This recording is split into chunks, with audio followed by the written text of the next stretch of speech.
Hi, I'm Tom Still from the Wisconsin Technology Council, and thank you for joining us today for our latest in the Crossing the Coronavirus Chasm series, which we began, well, back when this all started in March. And today we're going to focus on a new initiative through the Wisconsin Economic Development Corporation. It's the We're All In contest. We've helped out a little bit on that. And here today to talk about it will be Sam Rickers, who's the Deputy Secretary at the Wisconsin Economic Development Corporation. So we'll get to a larger introduction of Sam in a minute, but I want to tell you about some things that are coming up. First of all, thanks to our sponsor, Old National Bank. We appreciate their efforts. We've got some events coming up that we want to tell you about. October 13th, 10 a.m., same time, same channel.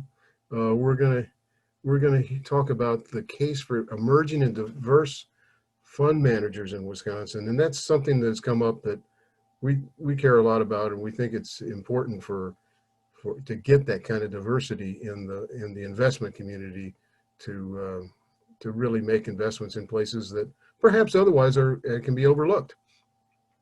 November 9 through 11 is our Wisconsin Early Stage Symposium. It's virtual this year, no surprise about that. We have a lot of things going on.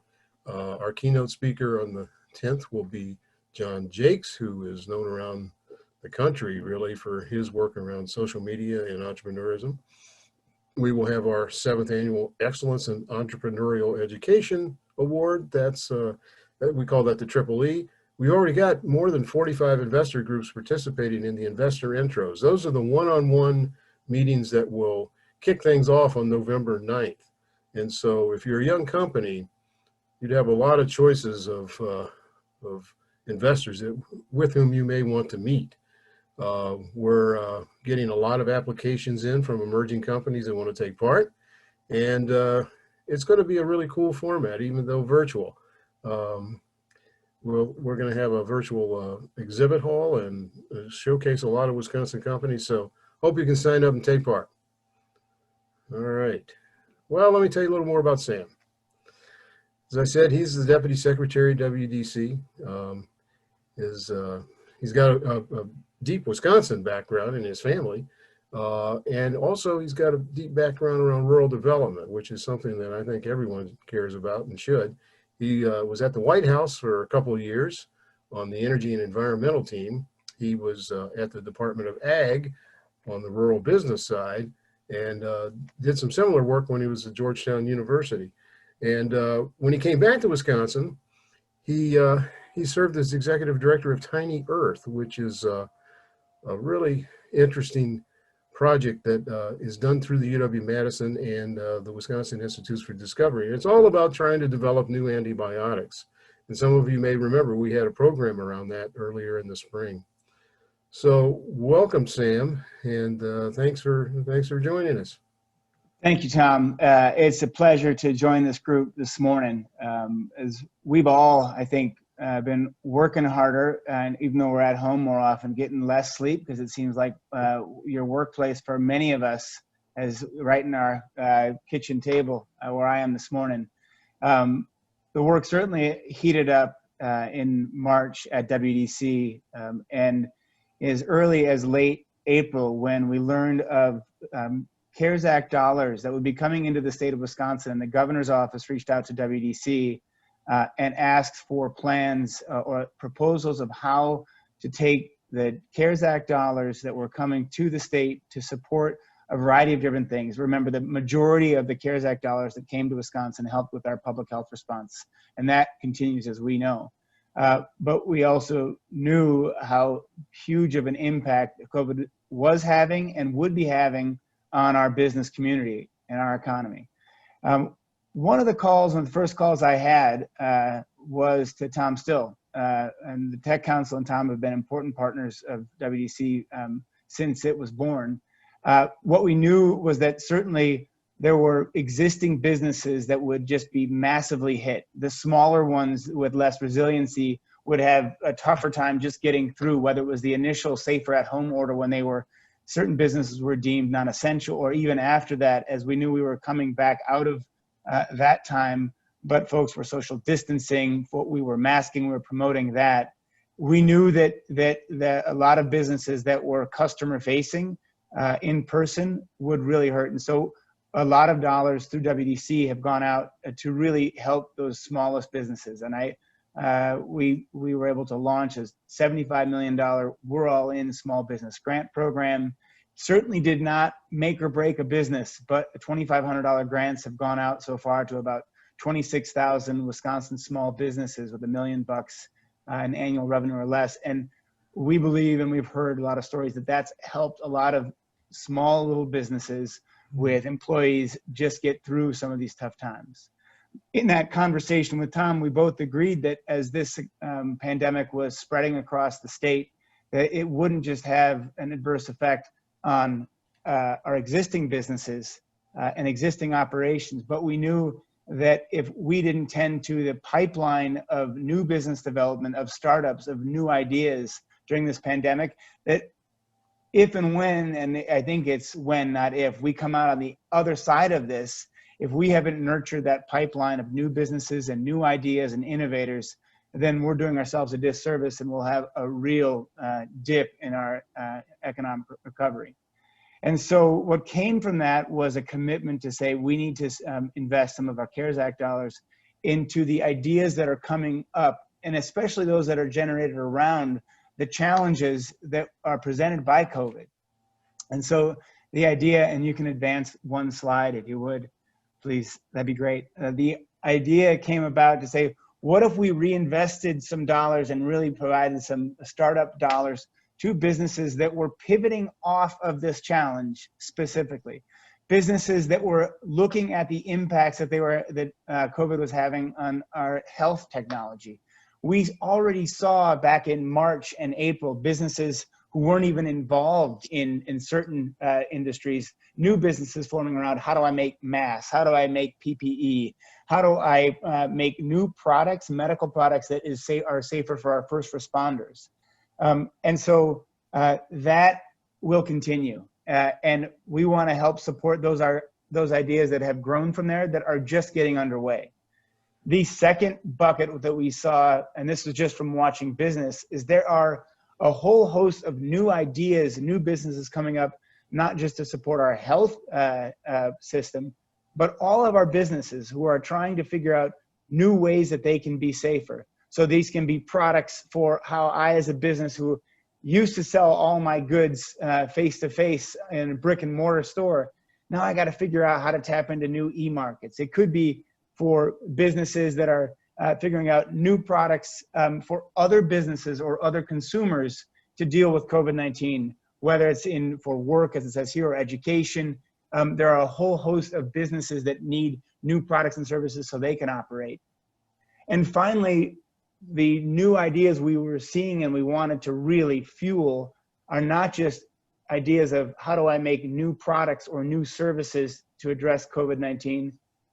How do I, if I have an existing business, I'm already thinking of really innovative ways that I can run my traditional business, maybe a restaurant, a bar, maybe it's a manufacturing floor that has to figure out how they can operate in the same way, but with greater social distance. But they have to figure out really innovative ways that they can pivot and successfully keep doing their same quote unquote Main Street operation, but really innovatively so they can do so, keep operational, keep making money, keep their folks employed, and keep people safe and keep their employees safe.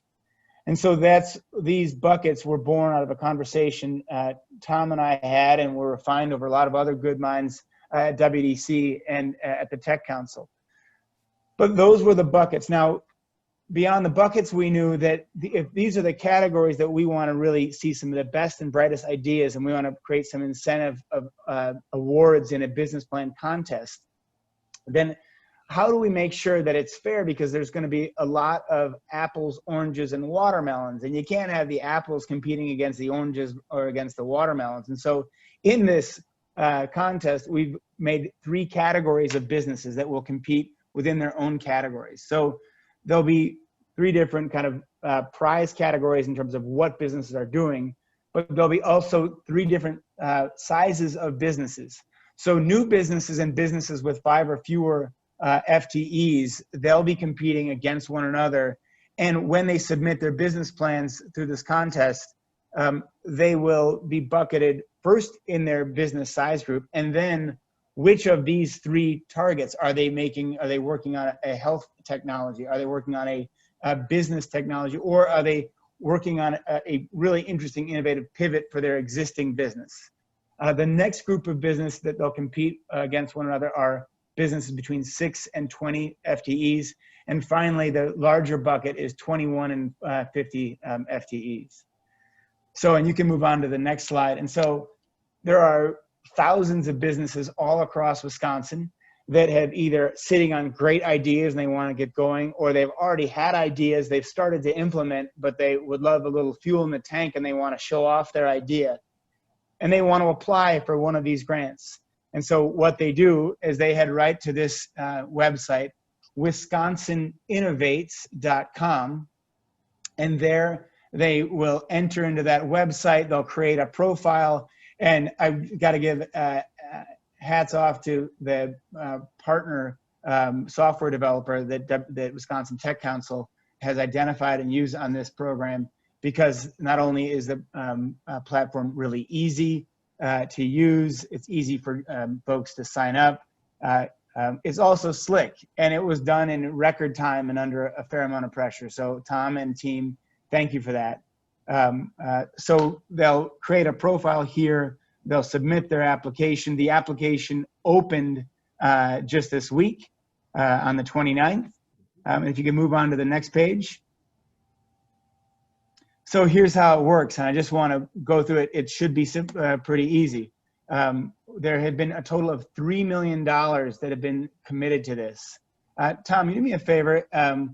We have this bucketed per group and per size of grant. The grant sizes are different depending on what group you're in.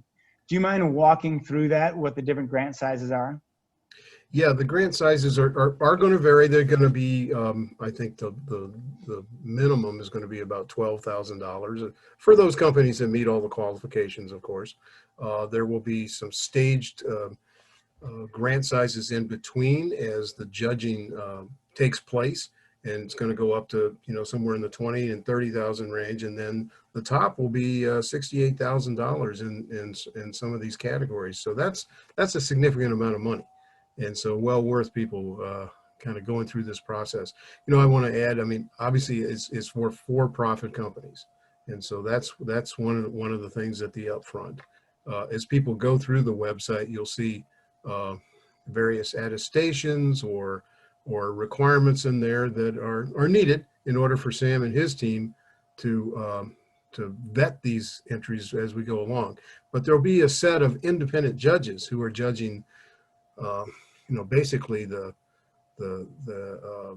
nature of the idea itself and how innovative it is and how creative it is. And so that's going to be a part of it as well. Yeah, and that's one of the reasons that we were so ready to work with Tom and the Tech Council. They're old hands at this. They've been running the Governor's Business Plan Council for a number of years. And so the startup ramp for this was a lot easier for us. We've committed a total of $3 million of CARES Act funding to this competition. It's important here to note, and I've alluded to it before, but I'll be really clear. This isn't a business plan competition where you can't have already started. In fact, the funds, the award funds, can be used and applied to offset costs that have incurred any investments businesses have already made starting March 1 through December 31st. Remember, it has to have that COVID tie. And so what we really want to do is make sure that we're supporting and awarding these grants to businesses that weren't sitting on their laurels waiting to try and figure out what to do. They saw the challenge that COVID presented, and the entrepreneurs, the innovators got up and really started working. It is a judge contest that Tom mentioned. I guess I will put an ask out to this entire group here today. Many of you are folks that are part of small business, are part of businesses, or you support businesses. But what I know about this entire group that's on this call is all of you have broad networks, and that's part of that you tap into this organization. And so we really need help, both in recruiting volunteer judges. That should be fun and interesting to see these kind of ideas coming from all over Wisconsin. And we want to make sure to get as much help as we can to make sure the word gets out all across the state to as many companies. With the $3 million and the award size that have been set out, we'll be able to offer awards up to 195 companies. And as Tom said, a company that has the most innovative idea, regardless of where they're coming from, which group, there's an eligible $68,000 award waiting for that company. But there'll be a lot of awards out there, and so a lot of companies shouldn't delay and should really get in an application. Tom, this has only been open for 48 hours, and I think last night when we spoke, at least at that time, there were already a whole host of judges that had volunteered and even companies that had already submitted their applications. Is that right? That's correct. There are already at least 36 judges who have indicated interest, and we'd love to see many more, obviously. When we last checked here, just earlier today, there were already 25 completed applications and 77 in the works. So I think there's strong demand around this, and they're coming from all over.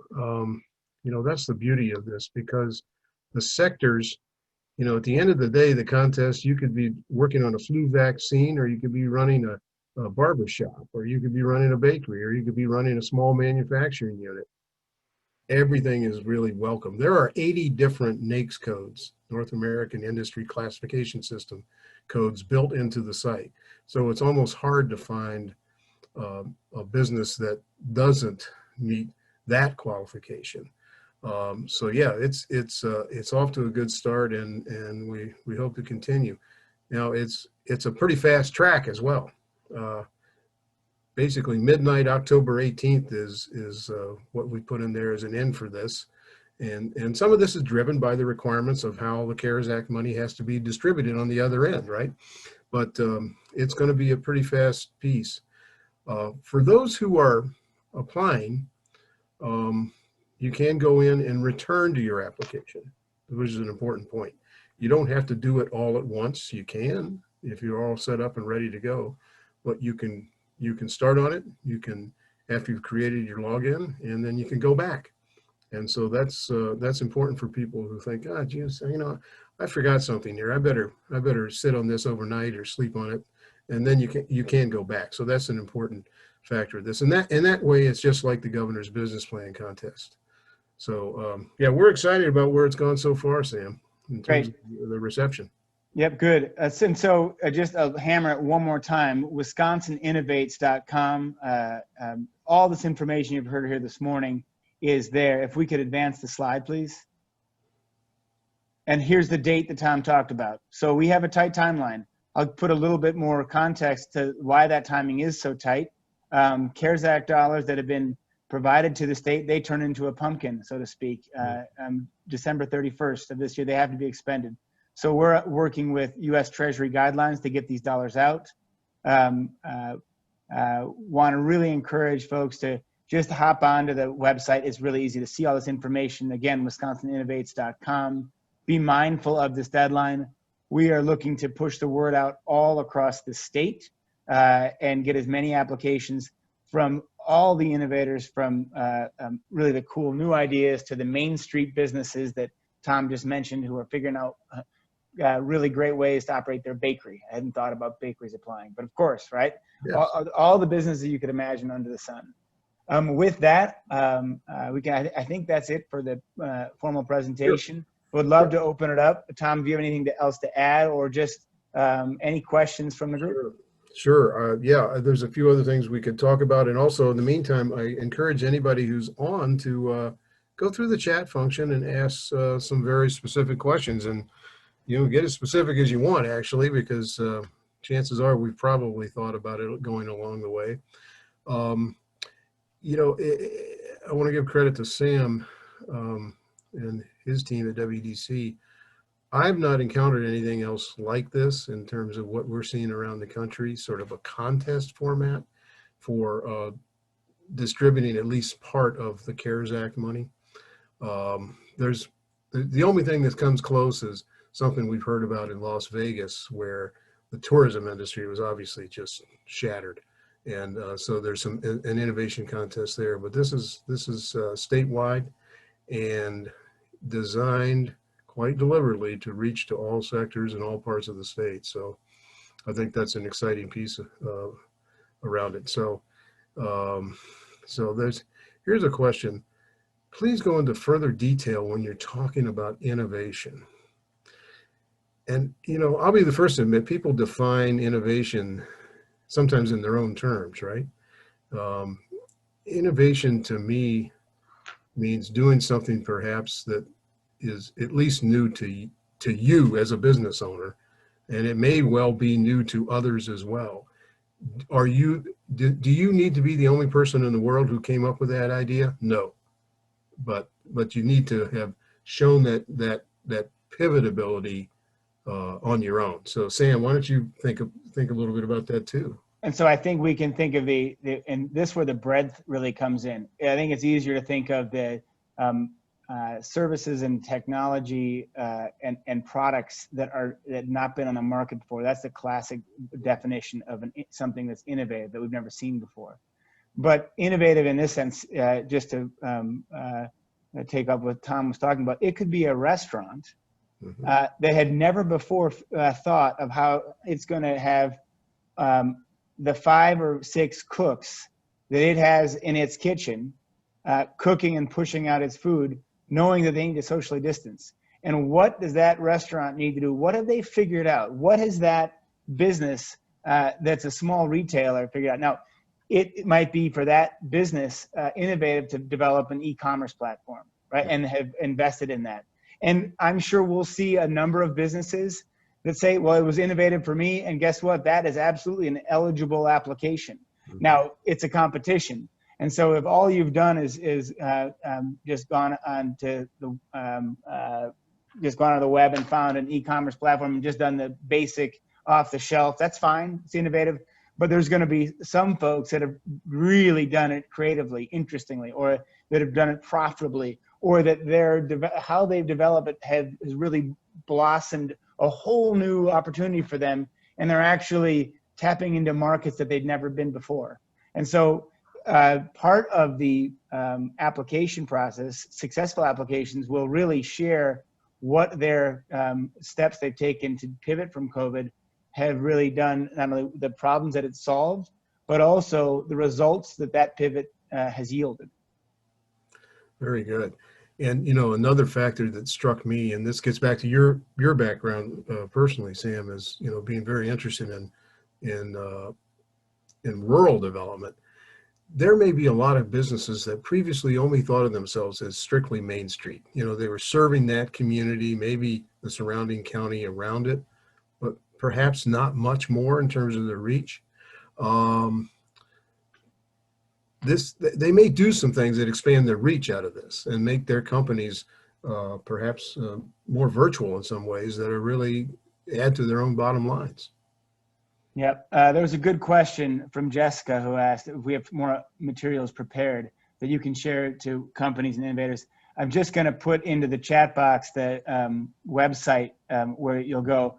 All of the resources that you're looking for is right here, and that's probably the best package way that you can look at it and then forward on to those companies and innovators. Yeah, the website itself has on its homepage, the About the Contest page, a variety of information. It lists those categories, but within there are guidelines that everyone should review, and frequently asked questions. There are probably at least a dozen of those in there now, and we may add to that as we go along as we discover some things, because this car is moving, so we might have to change a tire somewhere.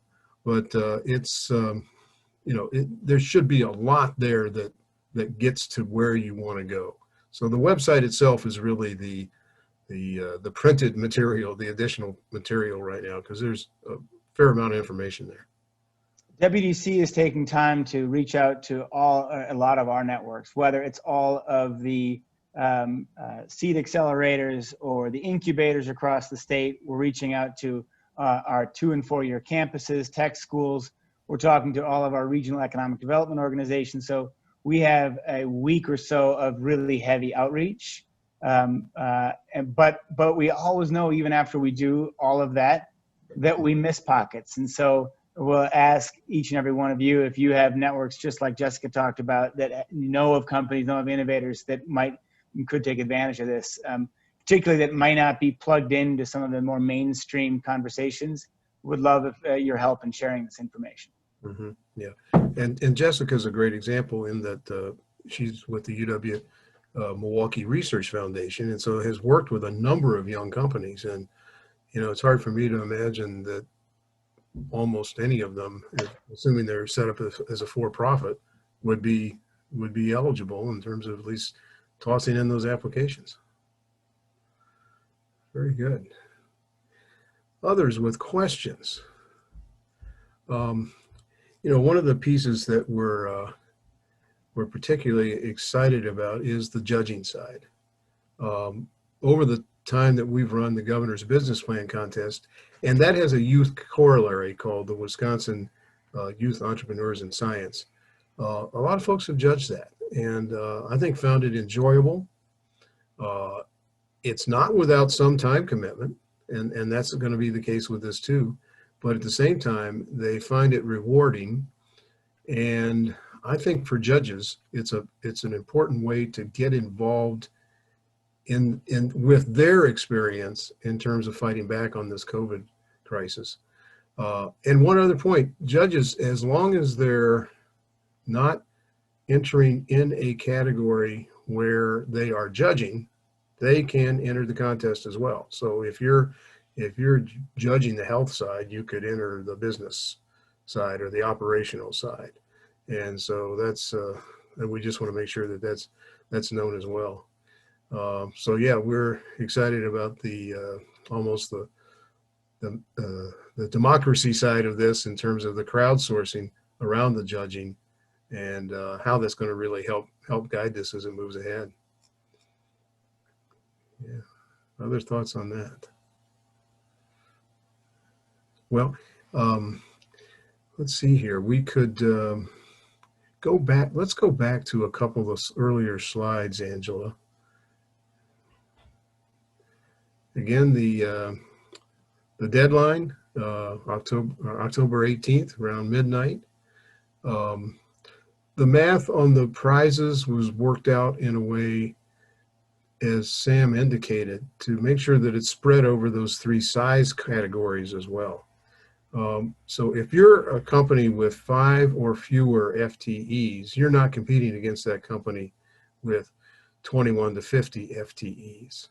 And there's the mid-size category of 6 to 20. So it is truly an apples to apples in that sense. And it's also apples to apples within the innovation categories themselves.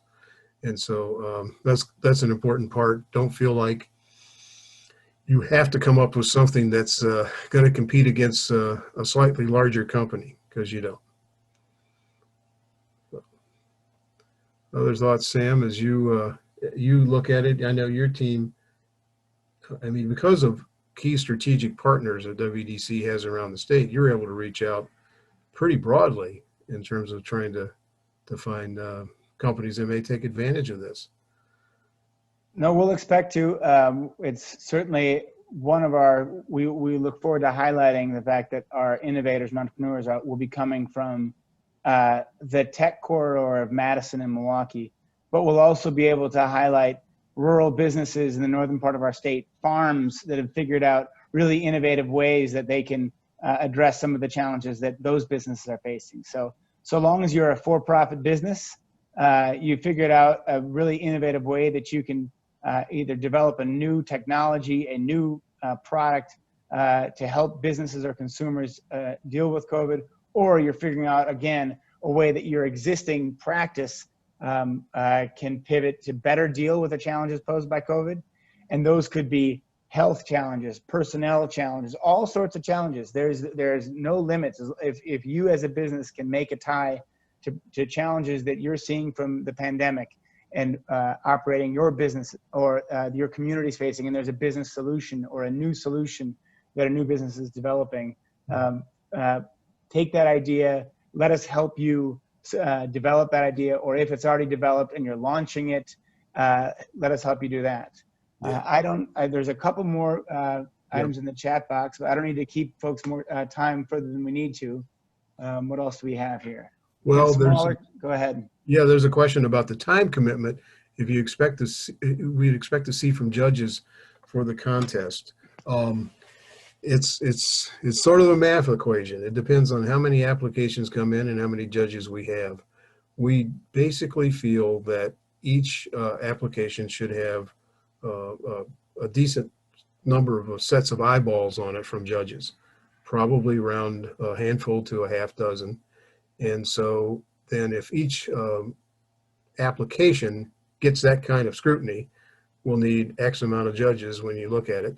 And so I would think that each application, depending on how skilled people are at doing this, and most of the folks who are on this line are, it's probably going to be 15 to 20 minutes per application, somewhere around there. And so that kind of speaks to the time commitment. And it's a one-phase contest. That's important. In the governor's business plan contest, our judges are looking at things 3 times, and then followed by the live presentation. So this is really confined in a judging period that's going to take about 2 weeks, starting around just after October 18th and going into about 2 weeks after that. So that's the way to look at that piece. One question for Sam, and I kind of know the answer, but I want to, it was decided early on that this is for for-profit companies, and that's largely because of the CARES Act requirements around it. And plus, there are other things out there where there's money being distributed to companies that have been innovative in the nonprofit sector as well. So that's the basics around that. Another question: are the prize sizes scaled to the scope of the project or simply tied to the size of the applicant company? It is both. And Sam, maybe we can talk about that a little bit, because some of it depends on how much investment has been previously made. Yeah, what we know, so I think it is certainly there's the award that's available is tied to the size of the applicant. So that is, so to your question there, I'll answer it pretty directly. That the smaller size of the businesses, the startup businesses, from startup 1 to 5 employees, the eligible grant I think is right around $12,000. The 6 to that is if you're one of the, and that's within each bucket. So there'll be a number. There'll be more. Let me step back. There'll be more winning companies per bucket for the smaller group of businesses, but the amount awarded to each business will be lower, right around $12,000. Whereas there'll be fewer award-winning companies in the middle bucket of size companies across each competition. But the grant or the award is at $15,000. And between the larger companies, which is 21 to 50 employees, there are a few fewer companies that will be awarded grants or awards, but it'll be at $18,000 per award. And then within each category, there's another bonus winner, and then finally there's an overall winner. And that was pretty complicated. So Tom, take a crack at filling in any of that, but it is complicated. There's a whole matrix. So in short, smaller businesses, more awards for them, a little bit smaller awards at $12,000. Middle businesses, a few less awards per category, but the grant sizes are just a little bit bigger. And the larger businesses, a little bit fewer than even the middle, right? Businesses that will get an award, but the grants are larger. And I should add that it's at this point, neither Sam nor I nor anybody knows how many applicants there will be and how many in different categories. So there is some fungibility around that. I mean, that there may be adjustments made going on, but again, a big part of it will be how much a certain company has invested over time, since March 1st around that. So that is also a factor. Um, let's see. So there's one question on there. Is the amount equally divided between each group? I think we've answered there. There's some differences, but at the end of the day, because we anticipate more small companies, that I think Sam and his team have, it's still some rough parity, I think, between those three size categories. Yeah, I actually think there are a few more dollars going to the smaller group. So more dollars will go to the smaller companies in total, and that's because we know there are more that there are more numbers of small businesses. Yes. There's a question here. What is the maximum EE number to enter? I think that's a reference to like total employees, whether they're full or part-time. Is that correct? Then there is no maximum number. I mean, let's say the 50 FTE and you've got 100 employees who are all part-time other than perhaps the person running the company. There's no maximum number, just as long as it's as the total. And I think at some point WDC will ask for, some kind of payroll information to validate that. But no maximum number of total employees. It's just the 50 FTE. So let's see here. And yeah, others, let's see. Yeah, for anybody listening, and many of you probably represent, maybe your service professionals who represent a number of companies. I think basically encourage people to take the shot, because you'll find that the application itself is not onerous, that the process that follows will not be onerous. That is worth mentioning. I think that WDC, let's say somebody wins an award and it's announced mid-December, there'll be a 3-month sort of look back and a year look back, and that's important. I think that I think that there's going to be lots of opportunities for these companies to take part. Here's a new question. Can we talk about the question of how much the company has spent on innovation already? Are there guidelines about what qualifies as an expenditure? Yes, and it's pretty broad, and that's on the website as well. There are a variety of things that we anticipated, from management cost, design cost, maybe even facility modifications, salaries that are above and beyond anything that might have been done previously. That all that tie into that cost. So yeah, go to the website and check that out.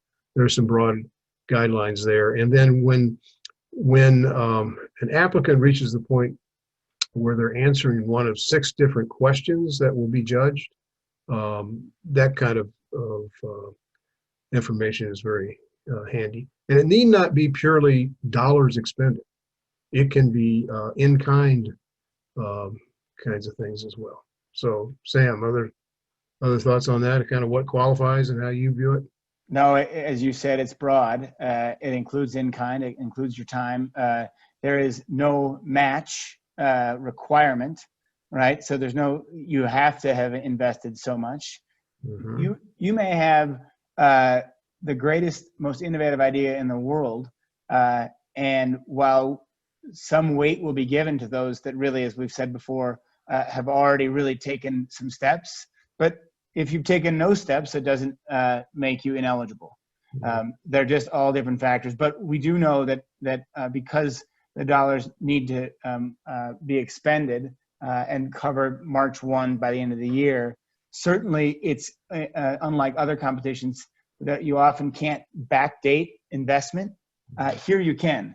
And so certainly, and as Tom said, the information of what's eligible, but wages, overhead, salaries, things you've done, investments you've made, product, whether it's materials you've bought to develop that product, anything you can imagine, I think fits under that. It's really the idea and then evidence that you've made steps to implement that idea. related consulting costs was another part of that category. So again, as Dan as Dan asked here about that, but that's yeah, it's pretty broad. So others, before we move to a close here, other thoughts? Well, again, we urge you to go to the website, wisconsininnovates.com, and just really kick the tires there. Make sure you understand all of the things that are listed in the guidelines and in the frequently asked questions. But from there, it's pretty easy to get started and to complete it. And so thanks to everybody for listening in, and I wish everybody luck as they go through this process. So Sam, thank you again for joining us, and pretty exciting deal. Thanks, Tom. Thanks, everybody. Yeah, thank you, Sam. All right. Well, I'm going to go back and just talk a little more about the early stage symposium, because it's kind of a big deal, at least to us. We have had a number of emerging company applications so far. I think some are still trickling in, but we're pretty much to the end there. By the way, the number of investor groups who are taking part is a record in terms of the early stage symposium.